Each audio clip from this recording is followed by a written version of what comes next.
2, 3. Hello! Here we are again in the Biopark. Naglilinis kami ngayon kasi yung mga kawayan, alam mo na. Pinapalinis namin ni Sir Kalabit. Kasama niya.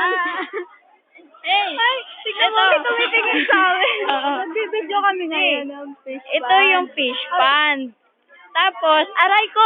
Dito tayo si Shaina. Doon na siya swimming si Tel. Ayun nga, siya kumukuway. Ito nga si Shaina, yung ang dami ng tayo, no?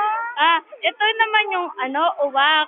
Diyan sumasakay si Maricel, ginagawa niya salbabida. Papakita namin yung mga kaklase namin na magugulo. Naglilinis sila. Habang Ay, kami di kita kilala. nagbibideo. Ayun sila. Ayun.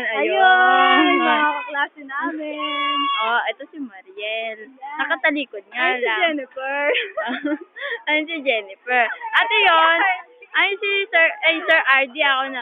Ayun si Ate RD. Tapos, ito naman si uy, Laura. Cesar Montano. Hi! Ayun sila Sheila. Ito sila Sheila, Mariel, at saka si Angie. Nakatakip yung mga mukha. Maraming pekla yung mukha nila. Habang nandito naman yung iba naglalaro. Okay. Ganun. See? Stop.